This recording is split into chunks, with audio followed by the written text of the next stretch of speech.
berdarah Partai Komunis Indonesia atau PKI mewarnai bangsa Indonesia dimulai sejak tahun 1948. Partai Komunis Indonesia ini menikam dari dalam pemerintahan Soekarno yang waktu itu tengah menghadapi Belanda. Pembantaian ulama, beberapa pesantren, polisi, dan tentara mewarnai kisah bergerakan PKI. Puncaknya adalah pada tahun 1965 yang dikenal dengan gerakan 30 September 1965 atau G30S PKI, yang mana PKI tertuduh sebagai dalang dalam pembantaian jenderal-jenderal terbaik Indonesia. Indonesia yang baru merdeka diwarnai beberapa konflik yang kemudian dilakukan sosok para tokoh yang dilabeli sebagai pengkhianat bangsa. Mereka adalah Musuh Munawar, Amir Syarifuddin, M. H. Lukman, Nyoto, hingga pimpinan PKI yang terakhir yaitu Dipa Nusantara Aidit.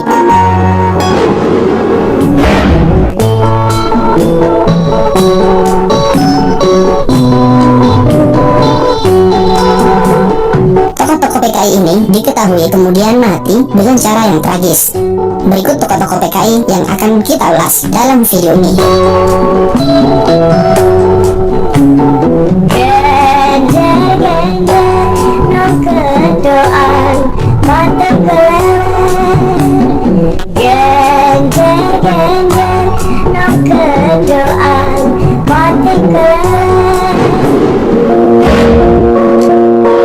Musuh Munawar, pimpinan PKI dalam tragedi PKI Madiun 1948. Negara Republik Soviet Indonesia yang katanya diproklamirkan tokoh komunis Musuh Munawar di Madiun tidak berumur panjang. Negara yang didirikan oleh Musuh Munawar pada tanggal 18 September 1948 itu langsung dihancurkan oleh pasukan TNI pimpinan Panglima Jenderal Sudirman dan Jenderal Gatot Subroto yang menyerang dari timur dan barat. Dalam waktu 2 minggu, kekuatan bersenjata tentara musuh dihancurkan oleh pasukan TNI. Akhirnya, Musuh Munawar, Amir Syarifuddin, dan anggota PKI lainnya melarikan diri. Ketika di tengah jalan, Amir Syarifuddin dan Musuh Munawar berbeda pendapat. Musuh melanjutkan perjalanan hanya ditemani beberapa pengawal. Pada tanggal 31 Oktober 1948, pasukan TNI di bawah pimpinan Kapten Sumadi memergoki musuh di Purworejo. Musuh Munawar menolak menyerah dan melarikan diri. Dia bersembunyi di sebuah kamar mandi. Di sanalah musuh terlibat baku tembak dengan TNI hingga Musuh Munawar tewas. Beberapa sumber menyebutkan jenazah musuh dibawa ke alun-alun dan dibakar. Amir Syarifuddin, sang mantan Perdana Menteri dalam tragedi PKI Madiun 1948. Amir Syarifuddin pernah menempati sejumlah posisi penting dalam Indonesia yang baru saja merdeka. Dia pernah menjadi Menteri Penerangan, Menteri Pertahanan, bahkan Perdana Menteri Republik Indonesia. Akan tetapi, hasil perjanjian Renville memutar nasib Amir Syarifuddin. Saat itu, Amir Syarifuddin menjadi negosiator Republik Indonesia dalam perjanjian itu. Isi perjanjian Renville memang tidak menguntungkan Republik Indonesia. Belanda hanya mengakui Yogyakarta, Jawa Tengah, dan Sumatera. Akhirnya Amir Syarifuddin dipecat oleh Presiden Soekarno. Kabinetnya jatuh. Merasa sakit hati, akhirnya dia kemudian bergabung dengan FDR dan BKI-nya musuh dalam tragedi PKI Madiun. Bisa dibilang Amir Syarifuddin bukanlah tokoh PKI asli. Dia hanya sakit hati karena dipecat dan merasa disingkirkan oleh Presiden Soekarno. Saat pemberontakan Madiun dihancurkan oleh TNI, Amir Syarifuddin melarikan diri. Dia akhirnya ditangkap TNI di hutan kawasan Purwodadi pada tanggal 19 Desember 1948.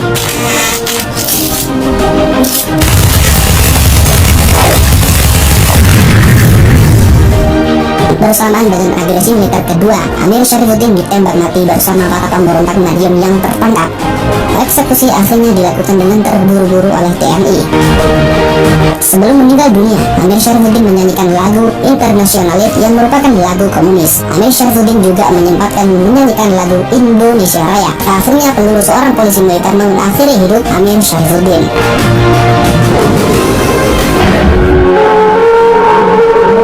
Dipa Nusantara Aidit, pimpinan PKI dalam tragedi G30S PKI.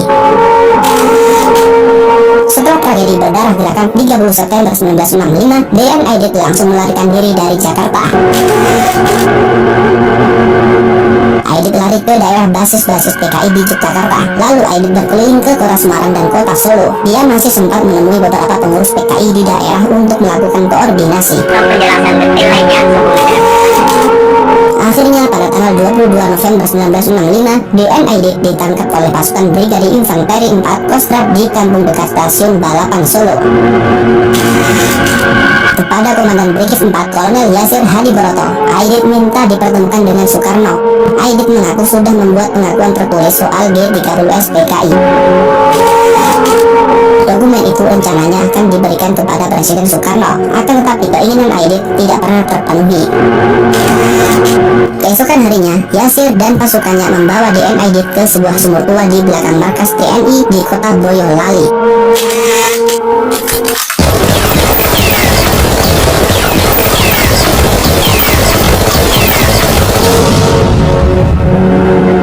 DN Aidit berpidato berapi-api sebelum ditembak. Berombongan senjata AK-47 mengakhiri hidup sosok ketua Komite Sentral PKI.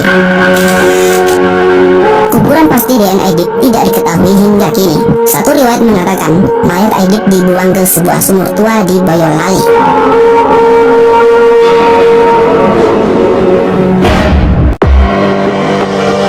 MH Lukman dalam tragedi G30S PKI.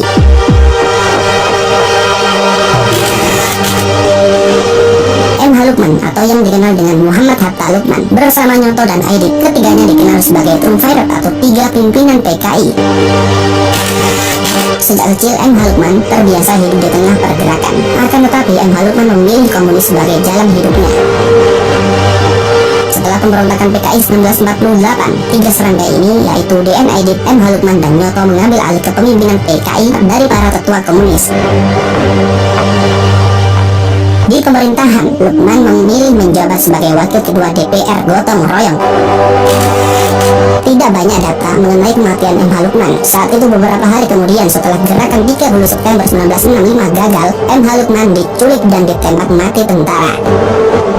Nyoto dalam tragedi G30S PKI.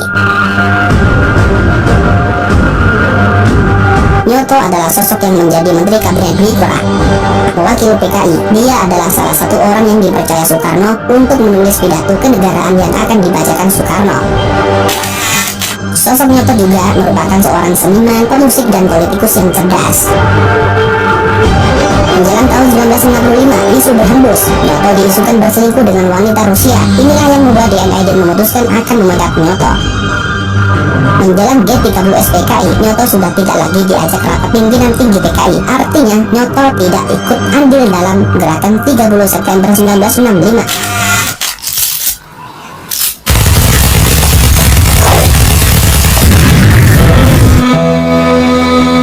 Namun, Nyoto tetap dieksekusi mati oleh TNI. Kematian Nyoto pun simpang siur. Kabarnya pada tanggal 16 Desember 1965, Nyoto pulang mengikuti sidang kabinet di Istana Negara. Di sekitar menteng mobilnya dicegat. Nyoto dipukul kemudian dibawa pergi tentara. Diduga dia langsung ditembak mati. Nasibnya pun sama dengan DN Aidit dan MH Lukman. Kuburan Nyoto pun tidak diketahui hingga sekarang.